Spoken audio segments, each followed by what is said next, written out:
जय हिंद। आप सभी का फिर से स्वागत है फॉर क्रिएटिव स्टडीज के एक नए एपिसोड में। आज के इस एपिसोड में हम लोग BEBE 181 के लिए PYQ को हम लोग एनालिसिस करने वाले हैं। प्रीवियस ईयर के क्वेश्चंस को हम लोग देखने वाले हैं, उसको हम लोग रिवीजन करने वाले हैं। जैसे कि हम लोग एक सीरीज चलाए जा रहे हैं जिसमें हम लोग जो है ना अब तक के जितने भी एग्जाम हुई है उसके क्वेश्चन पेपर को हम लोग रिवीजन कर रहे हैं। हालांकि कई बार इसको एक्सप्लेन कर चुके हैं, फिर से हम लोग जो है ना रिवीजन के तौर पर हम लोग कवर करते चले हैं।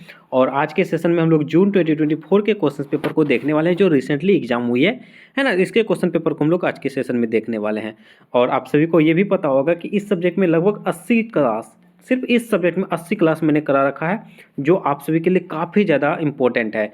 और ये 80 क्लास कहाँ मिलेगी आपको? एक प्लेलिस्ट का लिंक आपको डिस्क्रिप्शन बॉक्स में मिल जाएगा जिसमें लिखा होगा BEBE 181 क्लासेस प्लेलिस्ट। और इसका लिंक भी डिस्क्रिप्शन बॉक्स के कमेंट बॉक्स के सबसे ऊपर में मिल जाएगा, है ना, दोनों में मिल जाएगा। तो आप इस पर लिंक पर क्लिक करने के बाद आप आसानी तरीके से सारे के सारे क्लासेस कर सकते हैं। तो जरूर क्लास कीजिएगा। और चलिए हम लोग देखते हैं आज के सेशन को, जून 2024 के क्वेश्चन पेपर को। और आप सभी को पता होगा कि MCQ क्वेश्चन पूछे जाते हैं जिसमें 50 सवाल पूछे जाते हैं, है ना। इसमें नेगेटिव मार्किंग नहीं है और पासिंग मार्क्स इसमें 18 है ना। तो चलिए हम लोग देखते हैं क्वेश्चंस को, है ना। और हम लोग बीच में कुछ इंपॉर्टेंट बातें भी करेंगे जो आप सभी के लिए काफ़ी इंपॉर्टेंट। और सर स्टार्ट करने से पहले मैं ये बता दूं, आज के सेशन में आज के 2000 यानी कि 12 बजे जो है ना आपको लाइव सेशन आएगी, है ना। 12 बजे जो है ना आपको एक लाइव सेशन आएगी जिसमें महामैराथन क्लास होगा। महामैराथन, है ना, महामैराथन क्लास आने वाली है 12 बजे, है ना। 12 बजे लगभग 1 डेढ़ 2 घंटा लगभग चलेगी, लगभग 2 घंटा के आसपास क्लास चलेगी। एक ही क्लास में जो है ना पूरे के पूरे BEBE 181 के पूरे सिलेबस को कंप्लीट करा जाएगा। महामैराथन क्लास काफ़ी स्पीड में आपको रिवीजन करवाया जाएगा, जो आप सभी के लिए काफ़ी ज़्यादा फायदेमंद होगा। तो 12 बजे आप समय निकाल के, टाइम निकाल के जरूर उस सेशन को जरूर देख लीजिएगा। और कोशिश कीजिएगा लाइव सेशन जुड़ने से। लाइव सेशन में क्या होगा कि आपसे मैं वार्तालाप करते रहूँगा, ठीक है। तो आप सभी कोशिश करेंगे 12 बजे जो लाइव जरूर जुड़ेंगे, तो आप सभी के लिए इंपॉर्टेंट होगा। तो 12 बजे भूलना मत। आपका जो है ना लाइव सेशन में मैंने उसका लिंक अपलोड कर रखा है, आप सभी वहाँ जाके जो है ना बेल आइकन को दबा दीजिए ताकि आपके पास नोटिफिकेशन चले जाएगा, ठीक है। चलिए तो सेशन को स्टार्ट करते हैं। क्वेश्चन नंबर फर्स्ट को देखते हैं। क्या कहा जा रहा है? निम्नलिखित में से कौन सा एक प्राकृतिक पर्यावरण है? प्राकृतिक पर्यावरण के बारे में पूछा जा रहा है। फसल क्षेत्र, अभ्यारण्य, वन या पार्क? इसमें क्या होगा इसका आंसर? इसमें देखिए प्राकृतिक पर्यावरण जो है ना ये वन है। देखोगे ये इस तरह से प्राकृतिक पर्यावरण से संबंधित सवाल पूछे जाते हैं लगातार, लेकिन ऑप्शन इस बार थोड़ा सा चेंज किया है। इसमें आपको आसान तरीके से ऑप्शन दिया है ना। फसल क्षेत्र, ये फसल क्षेत्र जो ना ये प्राकृतिक तौर पर नहीं, हम लोग फसल कौन उगाते हैं? मनुष्य, यानी कि जो किसान होते हैं वो फसल उगाते हैं, तो वो हम लोग के लिए मानव निर्मित हो गया।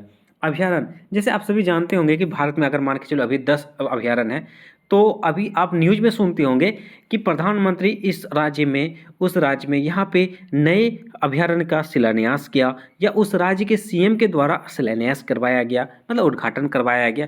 तो आप देखते होंगे ये मानव निर्मित है। उसके पार्क भी हम लोग बनाते हैं, है ना। आसपास में आप देखोगे जब बच्चे जब होंगे वहाँ पे पार्क नहीं था, लेकिन अब बनाया गया। किसके द्वारा बनाया गया? मानव के द्वारा बनाया। ये सब मानव निर्मित है। लेकिन वन जो है वन ये प्राकृतिक संसाधन है, तो ये प्राकृतिक पर्यावरण है, तो आप इसको ध्यान रखेंगे, है ना। नेक्स्ट क्वेश्चन देखते हैं। नियतिवाद की अवधारणा को किसने विकसित किया था? जैसे आप सबको मैं हर सेशन में बताता हूँ, नियतिवाद, उसके बाद संभावनावाद, ये सब सवाल पूछे जाते हैं। और आपको जो मैंने PDF दिया है, आपको जैसे आपको पता होगा कि एफएसएस की टीम जो है ना एक PDF बना दिया है जिसमें 100 पेज का है। उसमें आपको chapter wise MCQ questions, previous के क्वेश्चंस, उसके बाद आपको कुछ प्रैक्टिस सेट के तौर पर क्वेश्चंस बनाए गए हैं, लगभग उसमें 1000 क्वेश्चंस के आसपास है। तो आप सभी के लिए वो काफ़ी इंपॉर्टेंट है। PDF जरूर लीजिएगा, उसका थोड़ी सी फी रखा गया, बहुत कम मात्रा में। आप PDF लेने के लिए ओनली WhatsApp पे कांटेक्ट कीजिएगा, ठीक है। कुछ लोग कॉल करने की कोशिश करते हैं, उसमें कॉल अभी थोड़ा ना बंद करवा रखा है, क्योंकि आप लोग इतने कॉल्स करते हो ना, उतना मतलब हैंडल नहीं कर पाते। तो आप WhatsApp पे कांटेक्ट कीजिए, आपको मिल जाएगा, ठीक है। तो 9241077866 इस नंबर पर कांटेक्ट कीजिएगा, WhatsApp पे, ओनली WhatsApp, ठीक है। ओनली WhatsApp पे कांटेक्ट कीजिएगा, आपको मिल जाएगा, ठीक है। तो ये आपका थोड़ी सी फी रखा गया है। ओके, तो स्क्रीनशॉट ले लीजिए, क्लास के बाद आप जरूर ले लीजिएगा। चलिए हम लोग स्पीड में करते हैं, रिवीजन के तौर पर इस क्लास को लाए हैं, और रिवीजन के तौर पर हम लोग कम समय में कोशिश करेंगे ज़्यादा से ज़्यादा क्वेश्चन रिवीजन करने के लिए, ठीक है। तो नियतिवाद की अवधारणा किसने दिया था? नियतिवाद की स्थापना जो अवधारणा जो ना, ये रेटजेल ने दिया था, फ्रेडरिक रेटजेल। ऑप्शन नंबर 4 में दिया गया, फ्रेडरिक रेटजेल ने ये नियतिवाद का अवधारणा दिया था। और आप कमेंट बॉक्स में बताएंगे कि संभावनावाद की अवधारणा किसने दिया था। वो भी कई बार पूछे गए रिपीटेड क्वेश्चन है, ये नियतिवाद भी कई बार पूछे हैं। तो आप कमेंट बॉक्स में क्या बताएंगे, संभावनावाद की जो अवधारणा किसने विकसित किया था। नेक्स्ट क्वेश्चन देखते हैं, क्वेश्चन नंबर 3। क्वेश्चन नंबर 3 में निम्नलिखित में से कौन सा 17 सतत विकास लक्ष्यों में से एक नहीं है? काफी इंपॉर्टेंट टॉपिक है सतत विकास में, बार बार बोलता हूं, तो आप उसको जरूर अच्छे से देख लीजिए। इसमें जलवायु क्रिया, गुणवत्ता स्वास्थ्य देखभाल, गुणवत्ता की शिक्षा या लैंगिक समानता, इसमें आप देखोगे तो ये जो है ना, आप इसमें ये गुणवत्ता स्वास्थ्य देखभाल, ये इसमें से नहीं है। तो ऑप्शन नंबर 2 में हम लोग जाएंगे, गुणवत्ता स्वास्थ्य देखभाल नहीं है। आप 17 लक्ष्यों को जरूर ध्यान दीजिएगा। आप सभी अगर डेली क्लास कर रहे हो मेरी, तो उसमें आपको मैंने हर सेशन में बताया कि कैसे कैसे क्वेश्चन पूछे जाते हैं। तो आप देखते होंगे सतत विकास से 100% सवाल पूछते हैं, तो भाई जरूर देख लेना। और PDF में भी मैंने इंक्लूड कर रखा है ना, तो आप जरूर देख लीजिएगा। नेक्स्ट क्वेश्चन, जीवन का अस्तित्व औसत समुद्र तल से कितना मीटर से अधिक नहीं है? इसमें आप 9000 देखोगे, 9000 से ज़्यादा जो ना मानव के लिए वो दिक्कत की बात हो जाती है, ठीक है। जीवन का अस्तित्व अभी नहीं देखने को मिल रहा है, तो 9000 देखेंगे। नेक्स्ट क्वेश्चन कहा जाता है, निम्नलिखित में से कौन सा एक जलीय वातावरण में पोषी स्तर 5 पर रखा गया है? देखोगे आप दिसंबर 2023 में जो भी आपको पिछले दिनों क्लास करवाए थे, उस पर ये सवाल पूछा गया था पोषी स्तर 5 से रिलेटेड, है ना, आपको याद होगा। तो इसमें देखिए पोषी स्तर के बारे में ही पूछा गया है। ये क्या है क्वेश्चन था, थोड़ा सा घुमा दिया है। तो यही सब घुमा फिरा के ही पूछे जाएंगे, है ना। उनके पास भी ज़्यादा क्वेश्चंस नहीं है, इसमें क्या ही अपडेट करेंगे, हो सकता है थोड़ा सा करंट से पूछ दे, बाकी वही चीज़ है, सिलेबस सेम है। सिलेबस जब अपडेट करेंगे तो नए क्वेश्चंस बनाएंगे। तो आप PYQ और मेरा जो PDF है वो कर लेते तो आपके लिए सफिशियंट है ना। तो इसमें क्या कहा जा रहा है कि निम्नलिखित में से कौन सा जलीय वातावरण में पोषी स्तर 5 पर रखा गया है? पोषी स्तर 5 पर रखा गया था, ये जो ना सार्क को रखा गया था। पिछले सेशन में भी ये पूछा गया था, सार्क को किस स्तर पर रखा गया है? तो पोषी स्तर 5 में रखा गया था, इस तरह से आंसर था, है ना। इसमें उल्टा करके पूछ दिया, तो सार्क इसका सही जवाब होगा। नेक्स्ट क्वेश्चन कहा जाए, जीव मंडल में सल्फर का मुख्य भंडार है। जीव मंडल में सल्फर का मुख्य भंडार कहाँ पे है? मिट्टी होगा, मिट्टी और तलछट में, या वायुमंडल में, सागर में, जीव में, क्या होगा? ये जो है ना मिट्टी और तलछट में। ऑप्शन नंबर 1 इसका सही जवाब होगा। नेक्स्ट क्वेश्चन, क्वेश्चन नंबर हम लोग 7 को देखेंगे। 7 में कहा जाता है, पारिस्थितिकी अनुक्रम में मध्यवर्ती समुदाय चरण को कहा जाता है। पारिस्थितिकी अनुक्रम में मध्यवर्ती समुदाय चरण को क्या कहा जाता है? ग्रास कम्युनिटी, क्रमक, काई चरण या जीव। इसको क्या कहते हैं हम लोग? इसको जो हम लोग कर्मक कहते हैं। PDF में इसका डिफिनेशन मिल जाता पहले ही। और चींटीकोर, विशाल उड़न गिलहरी और स्लोथ पाए जाते हैं। कहाँ पे पाए जाते हैं? ऐसे प्रकार के गिलहरी होंगे, उड़न गिलहरी, विशाल उड़न गिलहरी, चींटीकोर, है ना, उसके बाद सलांत, ये सब किस वन में पाए जाते हैं, ये पूछे जा रहे हैं। इस एक सवाल इससे भी रिलेटेड आपको देखने को मिलेगा, है ना। तो ये हर साल अलग अलग तरीके से पूछे जाते हैं, तो इसको देखेंगे। तो ये आपको मैं उष्णकटिबंधीय वर्षा वन में, या उष्णकटिबंधीय वर्षा वन में, या समशीतोष्ण वर्षा वन में, या समशीतोष्ण सदाबहार वन में, इसका हम लोग सही जवाब देखेंगे। तो ये जो है ना उष्णकटिबंधीय वर्षा वन में पाया जाता है। चींटीखोर, विशाल उड़न गिलहरी, स्लोथ, ये जो है ना कहाँ पे पाए जाते हैं? उष्णकटिबंधीय वर्षा वन में। ऑप्शन नंबर 2 इसका सही जवाब होगा। नेक्स्ट क्वेश्चन, क्वेश्चन नंबर 9 में क्या कहा जाता है? एक ज्वारान्मुख एक संक्रमणकालीन क्षेत्र है जो प्रतिनिधित्व करता है। ये ज्वारान्मुख है, और ये किस चीज को प्रतिनिधित्व करता है? तो ये हम लोग को पूछा जा रहा है। खारे पानी के विशाल क्षेत्र का, या जीवों की कम संख्या का, या बड़ आधार पर विकसित अधिक उत्पादकता का, या ज्वारान्मुख में के भौतिक वातावरण में छोटे बदलाव का। इसमें हम लोग देखेंगे तो इसका सही जवाब हो जाएगा ये ऑप्शन नंबर 3, है ना। बड़ आधार पर विकसित अधिक उत्पादकता का इसकी प्रतिनिधित्व करता है। ऑप्शन नंबर 3 इसका सही जवाब होगा। नेक्स्ट क्वेश्चन, क्वेश्चन नंबर 10 में देखते हैं। अप्रैल और जून के महीने में कौन सा बायोम अत्यधिक गर्मी और तेज हवा से अधिक शुष्क होने का अनुभव करता है? ये अप्रैल और जून महीने में जो है ना, कौन सा ऐसा बायोम है जो अत्यधिक गर्मी और तेज हवा से भी अधिक शुष्क होने का अनुभव करता है, ये पूछे गए हैं। ये घास स्थल बायोम हो गया, वन बायोम हो गया, मरुस्थल बायोम हो गया, या टुंड्रा बायोम हो जाएगा। इसमें हम लोग देखेंगे तो ये मरुस्थलीय बायोम हो गया है ना, यहाँ अत्यधिक गर्मी देखने को मिलती है। इस तरह से भी आप आंसर निकाल सकते थे, है ना। तो ऑप्शन नंबर सी में जाएंगे हम लोग। निम्नलिखित में से कौन सा जलीय जीव जल के तल पर रहने के लिए बाध्य है? ये जल पर रहने के लिए बाध्य है, ये कई बार पूछे गए हैं और इससे संबंधित सवाल पूछे जाते हैं, तर्नक है। आपको जो ना ये चारों के चारों का जो ना डिफिनेशन आपको ध्यान रखना होगा। हालांकि मैंने पीडीएफ में चारों के चारों बता दिए, इससे ज़्यादा भी बताए हैं। तो इसको जैसे पटलक हर साल पूछे गए थे, इस बार तर्नक के बारे में पूछ दिए। हो सकता है आपको इस बार जो नितलक पूछ दे या परिपाद पूछ दे, तो आप अच्छे से देख लीजिएगा, ठीक है। पटलक सबसे ज़्यादा बार पूछे गए हैं, लेकिन इस बार तर्नक पूछ दिया है। तो इसका सही जवाब क्या होगा? तर्नक। तो नेक्स्ट क्वेश्चन देखते हैं, क्वेश्चन नंबर हम लोग 12 में क्या कहा जाता है? निम्नलिखित में से कौन सा नवीकरणीय संसाधन है? आपको पीडीएफ में नवीकरणीय संसाधन के बारे में पूरा डिटेल से बता दिया है। उसके बाद और नवीकरणीय संसाधन के बारे में कौन कौन से इस तरह से सवाल बनाए जाते हैं, तो इसलिए मैंने उसको कवर कर रखा है। तो कोयला हो गया, पेट्रोलियम हो गया, वन हो गया, या प्राकृतिक गैस हो गया। इसमें आपको क्या आंसर देखने को मिलेगा? ये वन जो है ना, नवीकरणीय नहीं प्राकृतिक संसाधन है ना, और नवीकरणीय संसाधन है।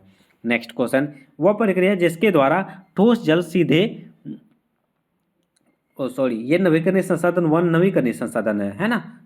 उसके बाद ये अनवीकरणीय संसाधन है, मैंने उल्टा बोल दिया, है ना। वह प्रक्रिया जिसके द्वारा ठोस जल सीधे वाष्प अवस्था में परिवर्तित हो जाते हैं, क्या कहलाती है? ये भी क्वेश्चन लगभग 3 बार पूछ चुके हैं।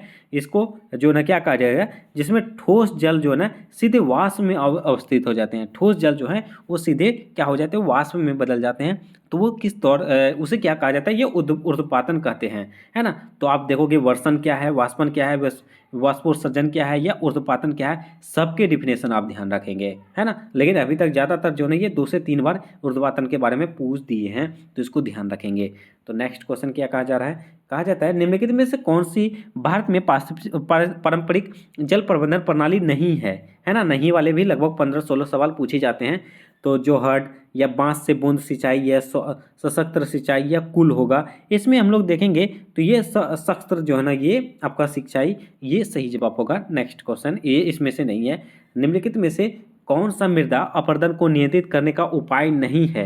ये जो है ना मृदा अपरदन से संबंधित भी सवाल पूछे जाते हैं। इसका मृदा अपरदन का कौन कौन से कारक नहीं है, नहीं वाला इसमें संबंधित पूछे जाते हैं। लगभग 3 से 4 बार अब तक पूछ चुके हैं।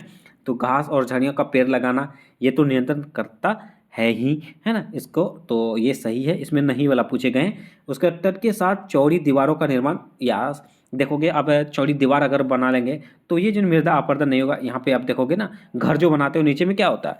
तो अगर दीवार देते हैं उसके बाद ना मिट्टी आप डालते हैं उसके अंदर, तो क्या होता है?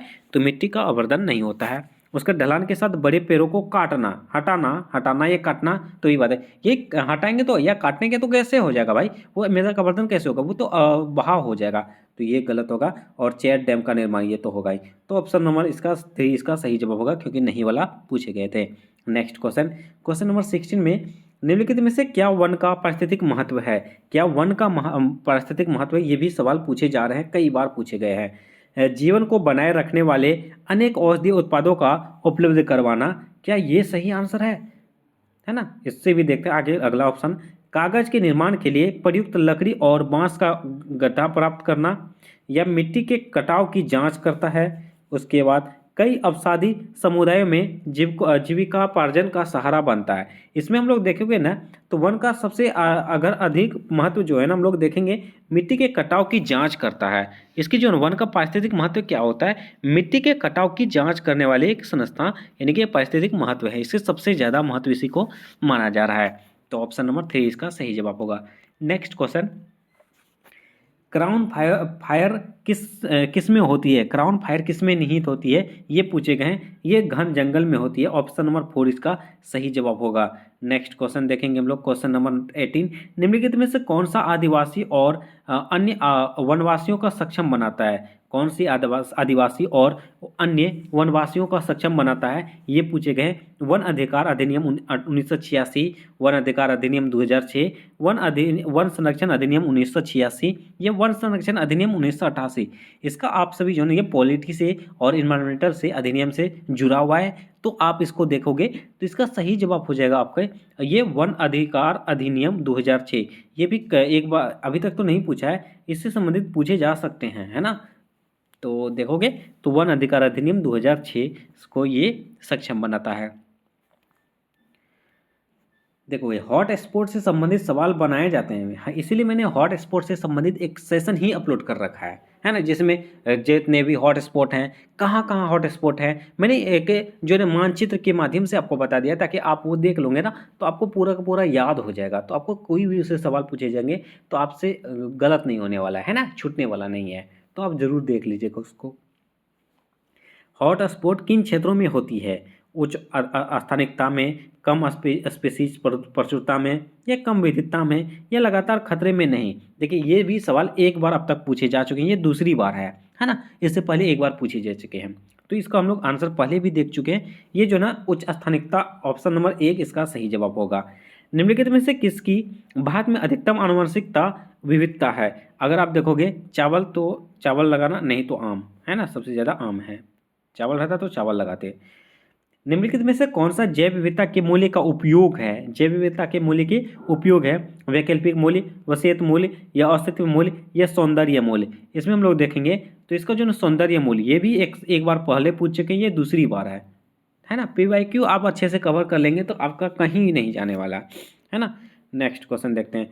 भारत में जैव विविधता के बारे में निम्नलिखित में से कौन सा कथन सही नहीं है? जैव विविधता के बारे में आपको बात पहले भी बोला था कि जैव विविधता से संबंधित सवाल पूछते हैं। जैसे देखिए, भारत खेती वाले पौधों की उत्पत्ति के 12 केंद्रों में से एक है, क्या है? बिल्कुल है, ये सही है। उसके बाद कहा जाता है ये भारत में 12 जैव भौगोलिक क्षेत्र, बिल्कुल है। भारत और उसके पड़ोसी देशों में 4 जैव विविधता हॉटस्पॉट पाए जाते हैं, 4 मैंने बताया भी था, है ना, ये भी सही है। भारत में 26 मान्यता प्राप्त स्थानिकवाद केंद्र है। भारत में जो है ना कितने प्रकार के जो मान्यता प्राप्त स्थानिकवाद हैं, ये गलत है, 26 नहीं है, कुछ और है, ये आप कमेंट करके बताओगे, है ना। थोड़ा सा आप मेहनत करो, तो आप गूगल करो, और हालांकि मैंने पिछले सेशन में भी इसको बताया है ना, तो आप वहाँ भी देखो या गूगल करो, जो करना कीजिए, लेकिन आप कमेंट बॉक्स में इसका आंसर बताओगे। अगर आप सर्च करते हो ना तो ये आपका डेवलप्ड होगा, है ना, जितना आप सर्च करोगे उतना कुछ सीखने को मिलेगा, तो आप इसका कमेंट करके बताओगे। 22 का ऑप्शन नंबर 4 का जो नहीं, ये क्या है ये आप बताओगे, ठीक है। नेक्स्ट क्वेश्चन तब तक हम लोग देखते हैं। क्वेश्चन नंबर 23, निम्नलिखित में से कौन सा ऊर्जा का गैर पारंपरिक स्रोत है? ऊर्जा का गैर पारंपरिक स्रोत है, ये क्वेश्चन आप देखोगे तो हर सेशन में पूछा गया, हर सेशन में, है ना। तो ये आप देखोगे कौन सा ऊर्जा का गैर पारंपरिक स्रोत है, ये आप देखोगे तो इसमें हम लोग देखेंगे तो कोयला इसका सही जवाब होगा, ठीक है। ऊर्जा के गैर पारंपरिक स्रोतों का उपयोग है। ऊर्जा के गैर पारंपरिक स्रोतों का उपयोग क्या है? ये प्रदूषण मुक्त है या सस्ता है? दोनों है, सस्ता है, दोनों सस्ता और प्रदूषण मुक्त, या ना तो ना सस्ता या तो ना ही मुक्त। क्या होगा प्रदूषण मुक्त? इसमें हम लोग देखेंगे तो इसको जो ना ये प्रदूषण मुक्त और सस्ता दोनों के दोनों है। मैंने लगभग 3-4 दिन पहले एक सेशन अपलोड किया था, उसमें ये क्वेश्चन दिया गया था, है ना। तो इसका ऑप्शन नंबर 3 इसका सही जवाब होगा। ईंधन सेल के लिए सबसे उपयुक्त ईंधन है। ईंधन सेल के लिए सबसे ज़्यादा उपयुक्त ईंधन कौन सा है? हाइड्रोजन, नाइट्रोजन, जल, या कार्बन डाइऑक्साइड। इसको हम लोग देखेंगे तो ये आपका हाइड्रोजन सबसे ज़्यादा उपयुक्त ईंधन है। और अपांग गैस में मुख्य रूप से पाया जाता है कार्बन डाइऑक्साइड, सल्फर डाइऑक्साइड, या हाइड्रोजन सल्फाइड, या मीथेन। ये भी क्वेश्चन पूछे गए, एक बार 1 से 2 बार पूछे गए हैं, तो इसका सही जवाब होगा ये मीथेन, है ना। नेक्स्ट क्वेश्चन देखेंगे। कृत्रिम गर्भाधान प्रयोग किया जाता है। कृत्रिम गर्भाधान प्रयोग किया जाता है बतख के लिए, हाथी के लिए, सांप के लिए, या छिपकली के लिए। ये भी क्वेश्चन अब तक एक बार पूछे गए, ये दूसरी बार है। देखोगे ना, मैंने आपको हर चीज़ बता देता हूँ, मुझे ईयर कंप्लीट याद नहीं है, लेकिन पूछे गए हैं, क्या कि मैं लगातार क्लास करवाता हूँ, हर एक सेशन में PYQ देखते रहता हूँ। जब PDF मैंने बनाता हूँ, अपडेट करता हूँ, तो उसमें भी PYQ को देखते रहता हूँ, तो मुझे याद है। और आप सबों को भी याद होगा कि ये कृत्रिम गर्भाधान का प्रयोग जो है ना, किस में किया जाता है। आप देखोगे तो ये हाथी में किया जाता है। मैंने एक बताया भी था, ये जो है ना कृत्रिम गर्भाधान, मतलब कि ये इसको जो है ना एक कृत्रिम तरीके से स्पर्म दिया जा सकता है ना, उसके द्वारा गर्भाधान किया जाता है। पहले पिछले सेशन में भी मैंने इसके बारे में से बताया था। एक संरक्षण तकनीक के रूप में बढ़ावा देना किस में सफल पाया गया है। वेहिपिंग क्रेन में, या काले पैर वाले फेरेटस में, या एंगस गाय में, या पुष्पोद्भी में, किस में पाया गया है। इसमें हम लोग देखेंगे तो व्हीपिंग क्रेन में दिया है, सफल पाया गया है। ठीक है, नेक्स्ट क्वेश्चन देखेंगे, क्वेश्चन नंबर 29 में है, तटीय क्षेत्र में मैंग्रोव निम्न के रूप में कार्य करके अपरदन के विरुद्ध कार्य करता है। ये क्या है। प्राकृतिक फिल्टर है, पानी का नियामक है, या आपका प्राकृतिक प्राचीर है, या प्राकृतिक रिचार्जिंग अधिग्रहण करता है। इसमें हम लोग देखेंगे तो इसका सही जवाब हो जाएगा जो है ये प्राकृतिक प्राचीर। ऑप्शन नंबर 3 इसका सही जवाब होगा। नेक्स्ट क्वेश्चन देखेंगे, यूनेस्को द्वारा संचालित MAB प्रोग्राम में MAB का अर्थ क्या है। देखिए MAB का अर्थ क्या है, MAB का फुल फॉर्म क्या है, ये सब चीज़ें पूछे जा रहे हैं। अब देखोगे तो लगभग एक दो फुल फॉर्म पूछे जा रहे हैं, है ना। मनुष्य और जीवमंडल हो, या मनुष्य और बायोम हो गया, मानव जाति और जैव विविधता हो गया, मानव जाति और बायोम हो गया। इसमें क्या आंसर होने वाली है। इसमें आप देखोगे मनुष्य और जीवमंडल इसका सही जवाब होगा। ऑप्शन नंबर 1 इसका सही जवाब होगा। नेक्स्ट क्वेश्चन, निम्नलिखित में से कौन सा रसायन भोपाल गैस त्रसदी से संबंधित है। ये क्वेश्चन कई बार पूछे गए, आप सबों को पता होगा, और मैंने कमेंट बॉक्स में भी लगातार बोलते रहता हूँ। ये जो भोपाल है, जो है मध्य प्रदेश के भोपाल में गैस त्रसदी हुई थी, कब हुई थी, 1984 में हुई थी। कौन सा हुआ था, मिथाइल आइसोसाइनेट। ये भी कई बार पूछे जा चुके हैं, रिपीटेड क्वेश्चन है। निम्नलिखित में से कार्बनिक पदार्थ को विघटित करने के लिए बैक्टीरिया द्वारा उपयोग की जाने वाले ऑक्सीजन का माप कौन सा है। MPN, TDS, BOD, COD। इसमें हम लोग देखेंगे तो जो है ना BOD सही जवाब होगा। Option number 3। निम्नलिखित में से कौन सा एक जैव निम्नीकरण प्रदूषक है। DDT, कागज, प्लास्टिक, पारा। इसमें हम लोग देखेंगे तो इसका सही जवाब होगा कागज। आप सभी को पता होगा ये क्लास रिवीजन के तौर पर है, और मैं स्पीड में कराने की कोशिश कर रहा हूँ। ठीक है, चलो नेक्स्ट क्वेश्चन, भारत में ध्वनि प्रदूषण की सीमा निर्धारित है। ध्वनि प्रदूषण की सीमा जैसे होता है ना, आप कितने कान सुन सकते हो, नींद की प्रदूषण की सीमा कितनी है, ध्वनि प्रदूषण की सीमा कितनी होती है, हर चीज़ की होती है। तो ये आपको ध्वनि प्रदूषण के बारे में पूछा गया है। तो 25 dBA यानी कि डेसिबल, उसके तो 40, 45, 50। इसमें क्या होगा, इसमें हम लोग देखेंगे तो इसमें जो है ना आपको 50 होगा, है ना। ऑप्शन नंबर 4 इसका सही जवाब होगा। नेक्स्ट क्वेश्चन, क्वेश्चन नंबर हम लोग 35 देखेंगे। 35 में कहा जाता है, निम्नलिखित में से कौन सा अपशिष्ट का भौतिक उपचार है। अपशिष्ट का भौतिक उपचार है प्रानुकूलन, पाचन, कंपोस्टिंग, या लेगुनन। इसमें हम लोग देखेंगे तो इसका जो है ना ऑप्शन नंबर 4 इसका सही जवाब होगा, लेगुनन। निम्नलिखित में से अपशिष्ट न्यूनीकरण का सबसे अच्छा तरीका कौन सा है। सबसे अच्छा तरीका कौन सा इसमें पूछा गया है। भूमिगत निपटान, या समुद्र में संनिक्षेप, या भस्मीकरण, या लैंडफिल निपटान। इसका हम लोग देखेंगे तो इसका सही जवाब होगा भस्मीकरण। ऑप्शन नंबर 3 इसका सही जवाब हो जाएगा। Next question, question number 37, dash खाद्य श्रृंखला में एक कड़ी से दूसरी कड़ी में प्रदूषक की सांद्रता की वृद्धि का प्रक्रम है। जैव निम्नीकरण, या जैव आवर्धन, या जैव सांद्रता, या जैविक संचय। इसमें हम लोग देखेंगे तो इसमें जो है ना ये जैव आवर्धन इसका सही जवाब हो जाएगा। Option number 2।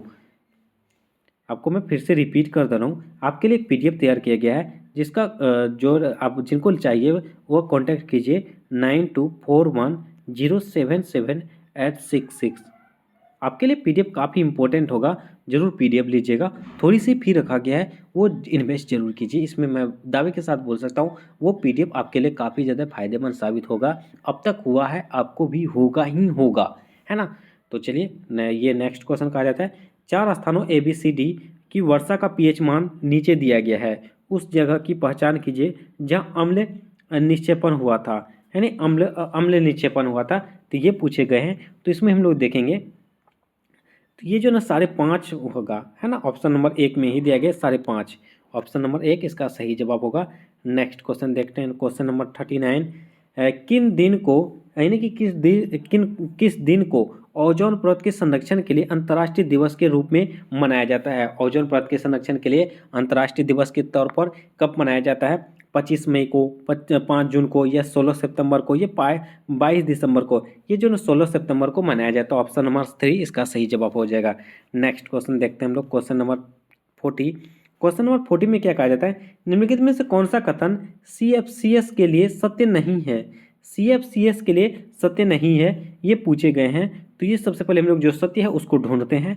ये ओजोन अवक्षय के लिए उत्तरदायी है, अवक्षय के लिए उत्तरदायी है या नहीं है, आप बताओ।